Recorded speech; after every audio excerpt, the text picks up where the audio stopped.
Hey, what's up, everybody? This is your leadership coach, Glassstein, with another message that could take your leadership to the next level. Tonight, we have something very special for you. We have from John Maxwell, the 21. We're studying from the 21 Irrefutable Laws of Leadership. And today, which is the third Sunday of this study, we're on the law of process. And that's on page 23. If you have this book, you have the hardcover of the book. That's on page 23. I love this chapter because it just talks about, essentially leadership isn't built on a day. I mean, you don't just wake up and pop up and become a leader. No matter what you believe, no matter if you believe that leaders are born and they just magically have this leadership thing about them, and they don't have to do any studying. They just go out there and they become great leaders. Nope, that's not the way it's done. And today we're going to learn in this video what the law process is and what it takes to be a leader. So let's get in it. The law process, it starts, and it says that John Maxwell says that leaderships develop daily, not in a day. That's the title. Leadership develops daily, not in a day. That alone should tell you something just about the law of the process. And he talks about this woman called Anne, and she died when she was 101 years old, or 1 years young, as they say these days. And Anne was a pretty extraordinary woman where she lived on Social Security and a pension, and she accumulated all this wealth by investing in the stock market, and those stocks splitting and splitting and splitting over 50 years. So you can imagine with me. But she lived like a pauper though, right? She lived like a pauper. She was in one of those homes that almost, I mean, it sounds like the way it's described here, the home was almost dilapidated. I mean, paint, you know, just what did he say again about the paint? Peel, the paint on the wall was peeling. And rent control studio, in Manhattan. So okay. But she ended up leaving her estate to Yeshiva University, the sum of $22 million. That is crazy. And the reason why this he started off the chapter this way is to show you that it's the process, it's the process, it's the time, it's the time, the length of time of a continual process that takes place when someone is building something. She started off with how much she said again. I think she started off at the retirement. She had saved up $5,000. And in 1950, she had enough to buy 100 shares of a corporate stock that valued at $10,000. I mean, she just started letting it build up. Could you imagine letting your stock, buying some shares of stock and just letting this sit there for 50 years? Could you imagine the monies that you will make off of that stock? Your children's children will be feeding off that stock. So the essence of this was that she spent her whole life building her worth, right? And I mean, although she live to cash out the money, but the university benefited from that money. And he goes on to say that becoming a leader is like investing successfully in the stock market. If your hope is to make a fortune in a day, you're not going to be successful. There are no successful day traders in leadership development. I love when he said that. There are no successful day traders when it comes to leadership development. Leadership is not something that you do in a day. No matter how poised and how calm you see that a leader is demonstrating, no matter what he or she is demonstrating, that took a long time to develop that coolness, that able to get in front of a team and lead the team, cast a vision, and have the influence to have people buy into that vision. That takes time. That takes time. It takes dedication. It takes years. And you know what? Let me give you this. It isn't a destination. It isn't something that it isn't a destination that you're going to reach and you're going to say to yourself, well, I'm a leader. I don't even need to um, learn anymore. No, it's the law of the process. The law of the process is continual, right? When you think about a law, you don't like the law of gravity. That is continual. That doesn't stop. It keeps going. That's why I think he called these principles laws, because it doesn't stop.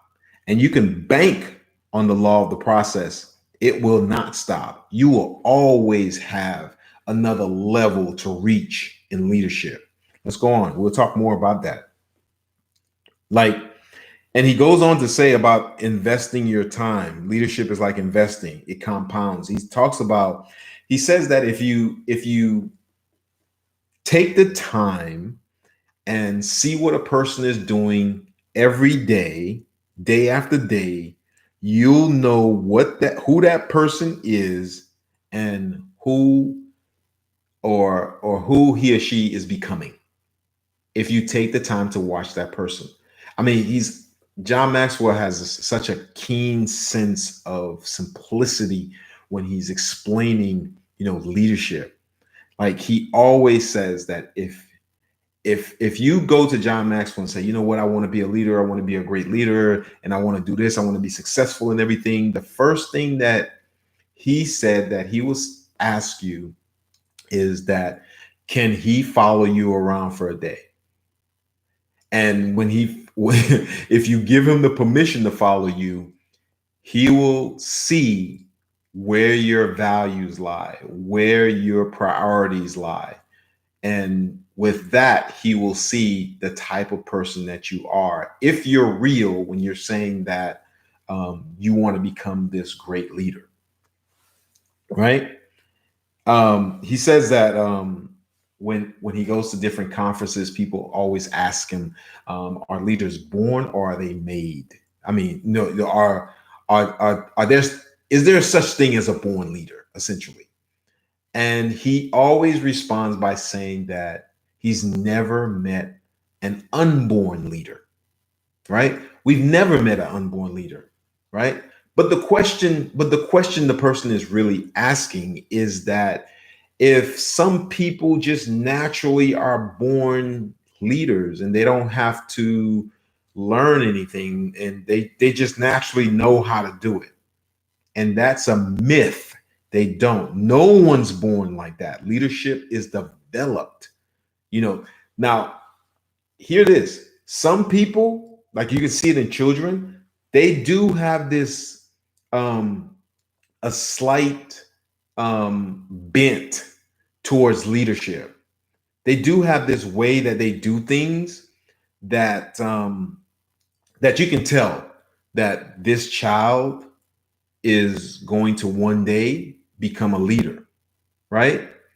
At the same time, if someone doesn't see that disposition and nurture that child and really help them to develop that child, help that child to develop those leadership skills, to learn those leadership skills, that child will not be a leader.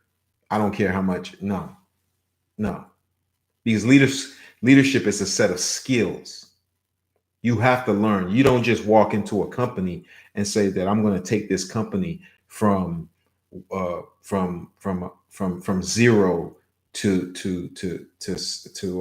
a million, to a multi-million dollar company, or I'm going to lead this group of people from where they are today to where they want to be tomorrow. You don't do that. That's not. You have to learn. You have to have skills to do that. It's just not something that you're born with. So if you're thinking that I have to be born with something to become a leader, you already have it, and that's a brain. That's intelligence. You already have those intangible things. You already have the will to become a leader, the mind to become a leader, the desire. That's all you need. All you need now is to learn the skills, and we're going to get to that. I'm going ahead of myself, but that's what you need to be a leader. And he goes on to say, although it's true that some people are born with a greater natural gifts than others, the ability to lead is really a collection of skills, nearly all of which can be learned and improved. See? All right. So leadership has many facets, right? He goes on to say respect, experience, emotional strength, people skills, discipline, visions, momentum, timing. It all goes into leadership. And he said that it took him up to the age of 50 years old or 50 years young to really come into himself and say, now I know what leadership is about. He was 50 years old. And he's been I think he was studying leadership ever since high school, when he was doing the, when he was when he was at college, he was the class president, and in, I forgot what sport he was playing in high school, but he was a team captain. And he goes on to say, on this section, leaders are learners, right? Leaders are learners. I mean, what does that mean? He's talking about personal development. If you are not a personal development junkie, which I know if you're watching this video, you have to be a personal development junkie, because you want to learn this. You want to learn what these laws really mean. So you're watching my videos, you're watching someone else's videos, you're getting different perspectives on what these laws mean, because what you want to do, you want to embody these laws. You want to apply these laws in your life, right? That's why you're watching these videos. This is part of personal development. So you want to become, just immerse yourself in personal development, immerse yourself in understanding leadership skills, immerse yourself in the podcast, immerse yourself into YouTube videos, immerse yourself into leadership books, seminars, and whatever else that you can find, and especially mentors, and just immerse yourself in those things, and really day by day, step by step, little by little, understand that that's what it's going to take for you to become that leader that you envision yourself to become.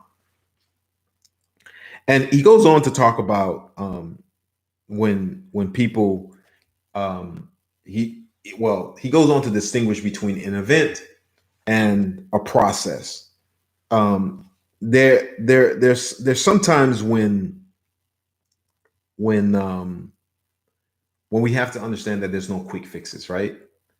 We said it. We talked about it before, that a leader is not born is not created in a day. It's a process, right? So Here's this. We have an event. An event, an event can encourage decisions, right? That's an event. It can encourage you to make a decision. A process encourages development. An event it motivates people. A process, going through the process, matures people. An event is a calendar issue, right? Going through a process is a culture issue. An event challenges people. A process changes people. An event is easy. A process is difficult. He says that if I need to inspire, if I need to be inspired to take a step forward, then I'll attend an event.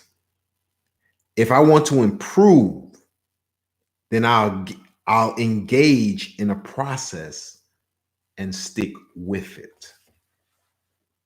Right? Let me say that again. Let me read that again. If I need to be inspired to take a step forward, then I'll attend an event. If I want to improve, then I'll engage in a process and stick with it. Profound, profound. I love when he said that.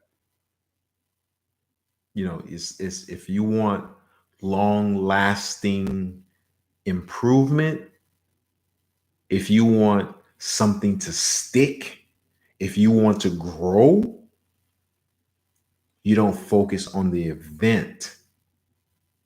You focus on a process.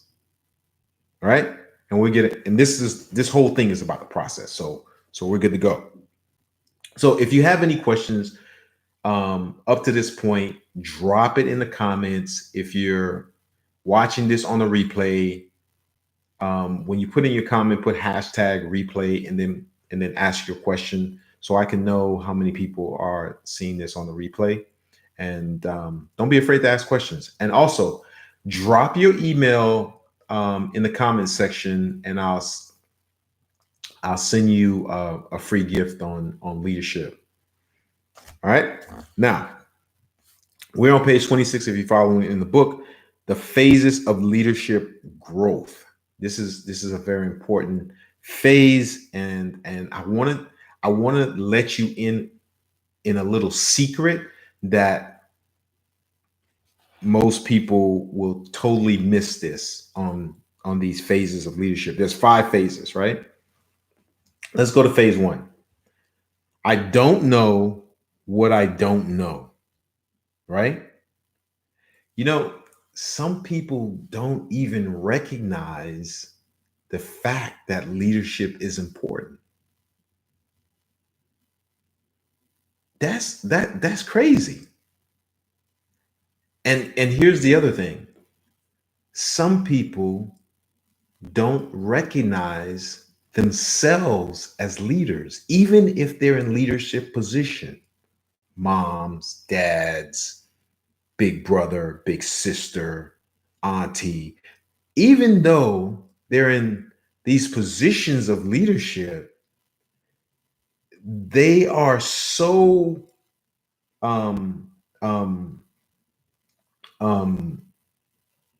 how can I put this? They are so focused on certain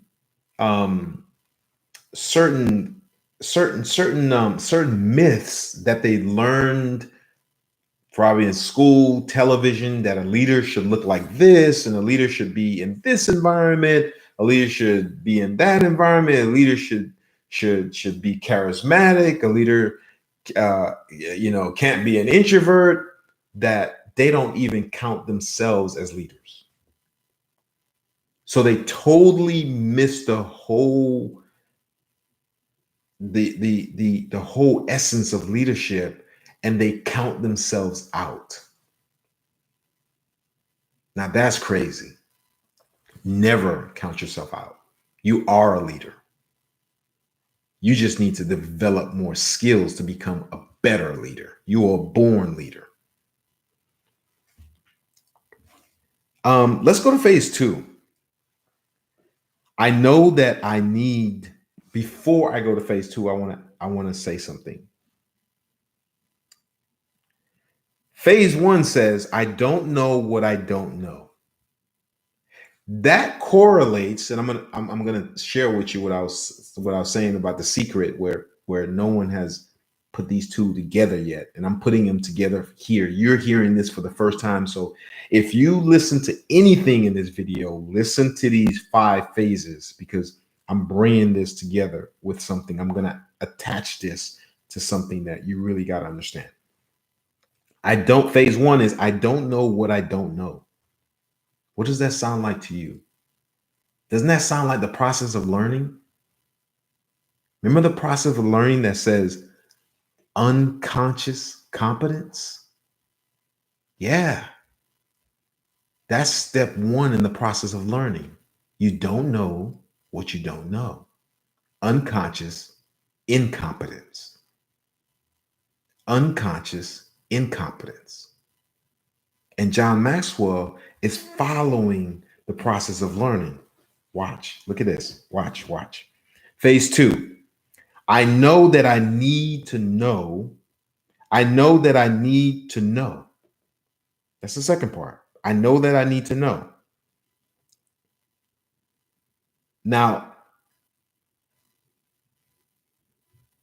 he says something funny. He says that at some point, many people find themselves in a place of leadership position only to look around and discover that no one is following them. I get it.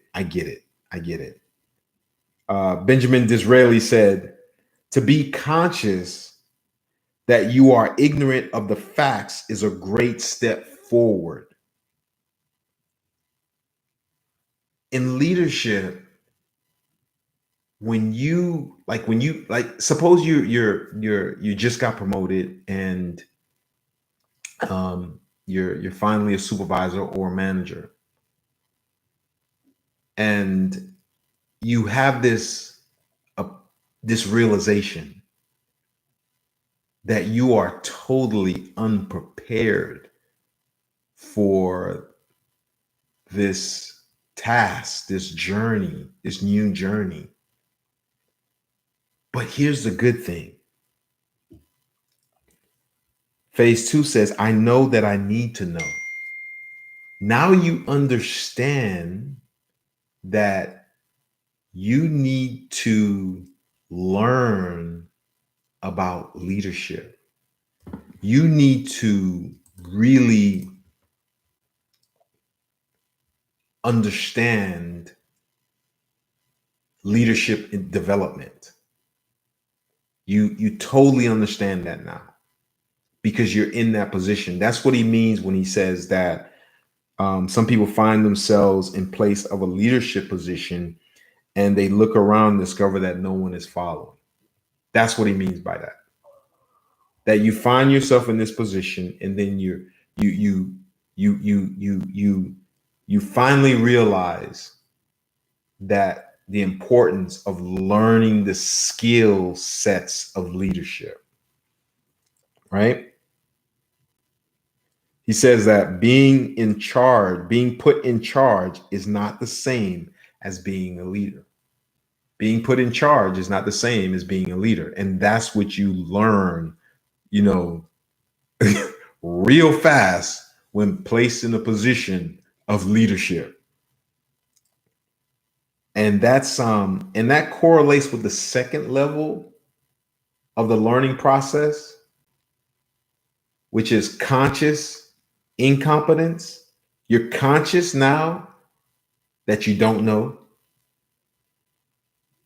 So he just worded it differently. He said, I know that I need to know. Phase three is like, I know what I don't know. And that also is conscious incompetence.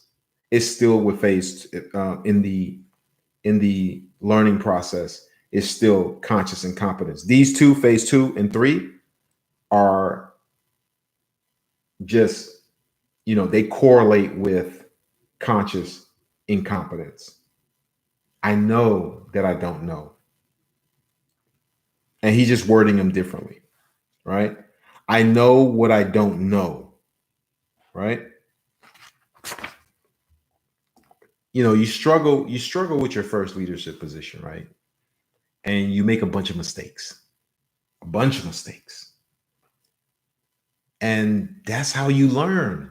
That's how you learn. That's why you should never fear when you go into a position of leadership, whether you're a supervisor, a new manager, a new father, or a new mom, whatever. You should never go in there fearful. You should go in there excited about the journey ahead, because you're going to make mistakes, and it's from those mistakes that you learn to become better. Because you can read about leadership in a book, you could take all the classes that you want to take, but it's not until you get inside, into the fray, the fight, into the journey, until you experience it yourself, that those leadership principles and skills stick. So one day you can start operating from those skills, from those principles automatically. Right? He said that one of his mentors asked him, "What is your plan for personal growth?" And so he made it a practice to to read books, listen to tapes, and go to conferences, right? Go to leadership conferences, right? I mean, personal growth, we talked about that before. That's one of the most important parts of leadership, because that's in free. Now I know what I don't know. And so if you know that you don't know from making all those mistakes, then what do? The solution is personal growth. The solution is finding those podcasts, finding those YouTube videos, finding those books, finding a mentor, going through those seminars. And if you don't have money to do these things, you're young, you're in high school and whatever. I mean, I implore, if you're watching this and you're in high school, start learning leadership now. Go to the library and crack open those leadership books. Listen to podcasts on leadership.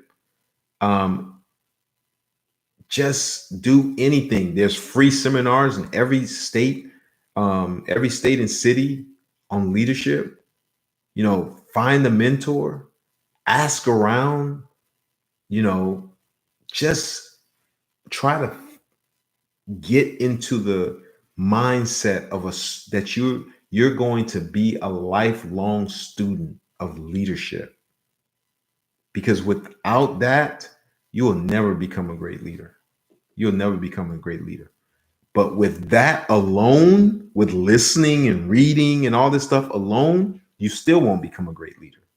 You have to listen, read, and go to those seminars, and then come back and put those things into practical use in order for those principles and skills to stick.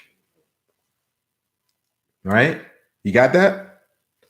Go ahead and comment on the in the comment section.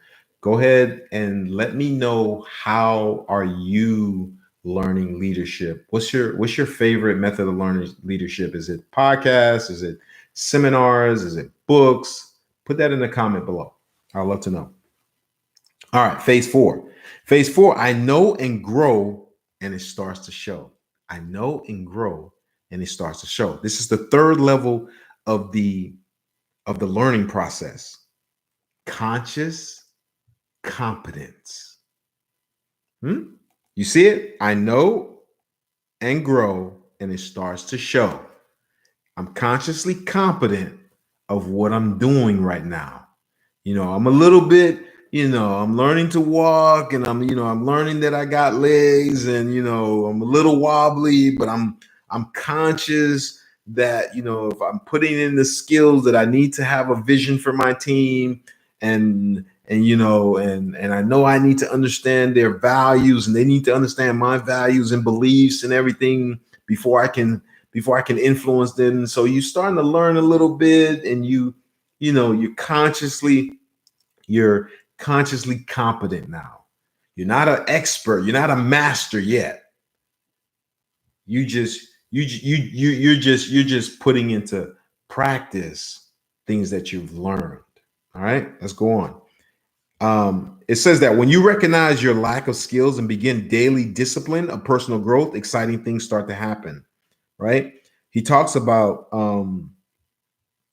this 19-year-old kid that was in one of his seminars in Denver, and he talks about how how he kind of focused on that kid and and just really was giving that kid really was encouraging the young man, and it kind of sounded discouraging sometimes, because it was like 20 years from now you're going to be a great leader if you do X, Y, and Z. And he says to him, I believe that in about 20 years you can be a great leader.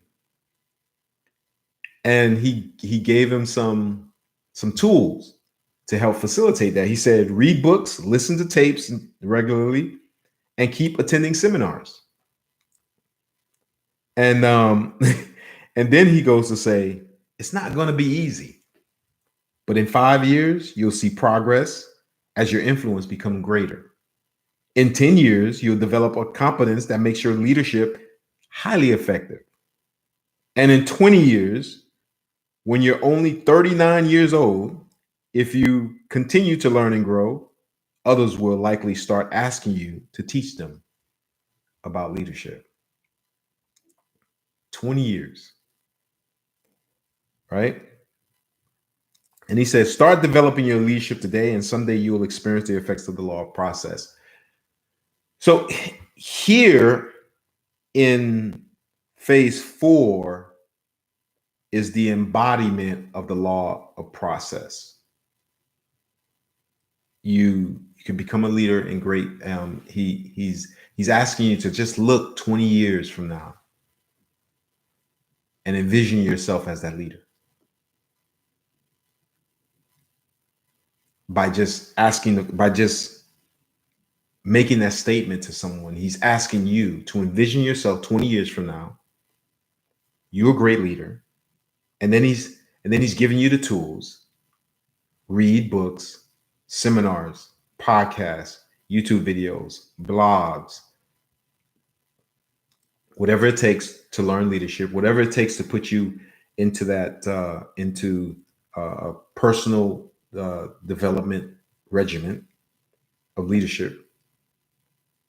And then he goes on to say, in 5 years, that you'll be seeing some progress, right? And he says in 10 years, you'll become an effective leader. In 20 years, right? That people will be asking you to teach them leadership. That's the law of process in a nutshell. That's the law. I can stop right here and you got this. But let's go on to number 5, because I want to really say something here. And he says, phase 5 says, I simply go because of what I know. I simply go because of what I know. That's the learning process. That's the 4th stage of the learning process, unconscious competence. I simply go because of what I know. You've learned it, you've applied it, and it is part of you now. Now you operate from all those principles on leadership that you've learned. Now it's part of you. You just do it. You go up there, you speak, you lead, you influence, you're charismatic, or you're just that leader. You build relationships with people. You're just that leader. All right? Now, he goes on to say, to lead tomorrow, learn today. Leadership is developed daily, not in the day. We're on page 29. If you're following me with the book, what a person does on a disciplined, consistent basis gets him ready no matter what the goal. It's the law of the process. You can see the effects of the law of the process. And he talks about, sorry, he talks about Larry Bird that was shooting, 500 free throws in order to become one of the greatest free throw players for the New York Knicks, right? To become an excellent leader, you need to work on it every day. And that's essentially what the law of process is. It's work, it's work, it's work. You need to be working on this daily. There's not a day that I go by that goes by that I don't look at something about leadership. I have to. It's part of me. I made it a habit. It's like going to the gym. I would feel some type of way if I don't learn something, if I'm not listening to a podcast, even if I'm even if I'm in front of the television, I would just throw on my headphones and put on a podcast and just watching the pictures move, but I'm listening to this leadership thing, especially if I don't get it in. I need to get it in. And on page 30, he talks about fighting your way up. This section is about um, Joe Frazier talking about how if the practice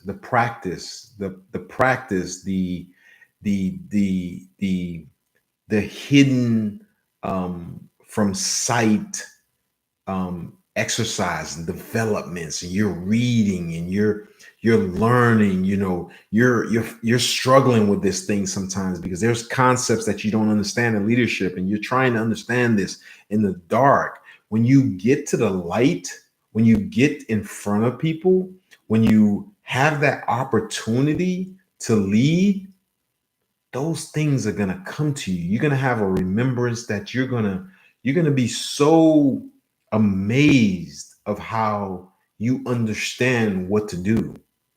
Or you start dealing with something like a tough issue at work or in your business or whatever, and this principle pop into your mind. This principle, the law of influence, pop into your mind. The law of the lid pops into your mind. The law of example pops into your mind. Or something in leadership about vision, about building relationship, about talent, about consistency, momentum, productivity pops into your mind. It just pops into your mind. Why did it pop in there? Because you're in a situation where you need it, and you've already practiced. You've already been in the dark. You've already been in the back cave learning this stuff. And now your brain says, okay, we need this information. Let's give it to her. Let's give it to him, because he needs to remember this, or she needs to remember that. And then you remember it, and then you act. That's what practicing and preparing, having daily rituals where you're constantly learning this stuff. Like, I'm constantly learning this stuff. I wouldn't even say it's like, if I say a daily basis that I'm learning this stuff, I'll probably let me explain to you what I mean by that. I'm listening to, like, I can have a leadership, some leadership, YouTube video on, and I'm washing the dishes, I'm doing laundry for hours, washing the car, doing the yard for hours, at the gym. I don't play music when I'm at the gym. I'm listening to some leadership book. I'm listening to the 21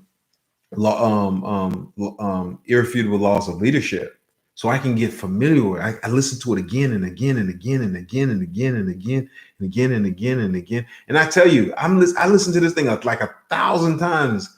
And when it comes to me when I need it the most. Like, if I try to spit it out to you, all the laws to you right now, I probably wouldn't be able to spit. I probably wouldn't even be able to spit half of them. But when I'm in a situation, that law just pop into my mind, and I'm like, okay, this is what I need to do.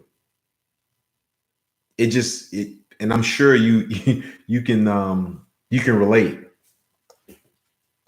All right. He goes on to talk about Teddy Roosevelt. I love Teddy Roosevelt, one of my heroes, because he didn't, even though he didn't, this man was wealthy.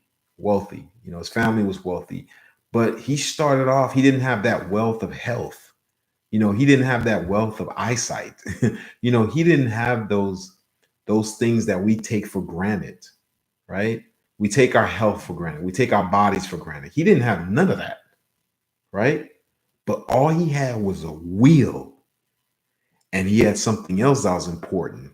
He had a mentor, his dad. He really looked up to his dad.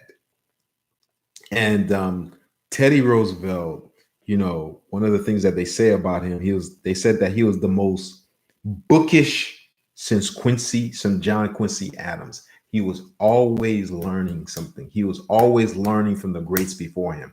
I'm sure that he was learning about Alexander the Great. I'm sure he was learning about Napoleon Bonaparte. I'm sure he was learning about all those heroes and sheroes back in the days. I'm sure that he had the books and that he was just constantly learning. So, what does that say about us? We need to be constantly learning. We need to get those biographies and autobiographies. Like for me, Martin Luther King. If anybody knows you, Martin Luther King is my hero. I read, reread, and read again about him. I love Malcolm X. Malcolm X is one of my heroes. I read, reread about him. I love John F. Kennedy, um, um, um, um, Mother Teresa, Harriet Tubman, all these different heroes and sheroes. I love just learning about people that were courageous leaders and that did incredible things to serve the world, not to take away from it, but to serve, to give. And sometimes I read about, you know, I read about, people that have done some crazy things to the world, like, Adolf Hitler, Stalin, and just to see how did they influence these people, you know, what type of leader were they, why did these people listen to them, just to get a balance, like just to see the other side. But my heroes that have really contributed to making this world what it is and giving me the opportunity to stand before you today, I study those people, and I'm continually studying Warren Bennis, um, Peter Drucker. I mean, I continually study these people, continually study. The book, one of my favorite books, Good to Great. I mean, beautiful book. You got to read that book. I mean, Brené Brown, you know, um, you know, Dare to Lead. I mean, just a wealth of knowledge, man. Just a wealth of knowledge from these people. All right. He continues to talk about Teddy being a man of action. Nothing was an obstacle for my man Teddy. Really, I really love you. If you ever get a book about Teddy Roosevelt, read that book. He is just a bundle of energy. The book is the his I think it's his biography. His biography will just motivate you, right? And another biography that will motivate you by Abraham Lincoln. Any just get any one of them. I mean, they're all good. Um, no, let's go down to overnight success. There, you know, Teddy Roosevelt wasn't an overnight success. Teddy Roosevelt had to, like I said before, he had to overcome a lot of obstacles, and the worst obstacles were the ones that was in his body. I mean, he had a weak body. He had to lift weights. He was a boxer. I mean, he made himself strong, and and and he used what he had. All he had was his mind. All he had was his mind to focus, and all you have, the greatest weapon that you have, the greatest tool that you have in your arsenal is your mind. So no matter what stage you are, no matter what's your background, no matter what humble beginnings you came from, no matter who did what to you, you can become the leader. You can become successful in anything that you want, anything that you desire to be in, because you have your mind. And that is the most powerful weapon that you can possess. And that's why he had to put Teddy in this book, Teddy Roosevelt, because Teddy, that's all that Teddy had. And he became president of the United States. And when people doubted him as a leader, he ran again and campaigned on his own and was reelected. So he showed you can do anything that you want to do. If, like I said, if you have a chance, read it. And on that note, I'm going to close it from here. This has been The Law of the Process by John Maxwell. In the book, The 21 Irrefutable Laws of Leadership. Go ahead and leave a like on this video. And if you're not subscribed yet, go ahead and subscribe and help a YouTuber like me get to my 100,000, my goal of 100,000 subscribers, and help spread this message around the world. Help spread these laws to all these leaders in the world. My goal, my ultimate goal, is to reach 10 million leaders around the world. Help spread that. And then go ahead and drop me your email in the comment section. I'm giving away this free leadership checklist. I want you to have it, and I want to connect with you. So on that note, I am out of here. Thank you for watching, and good night. And I'll see you next Sunday, same bat time, same bat channel. I'm out here. Peace.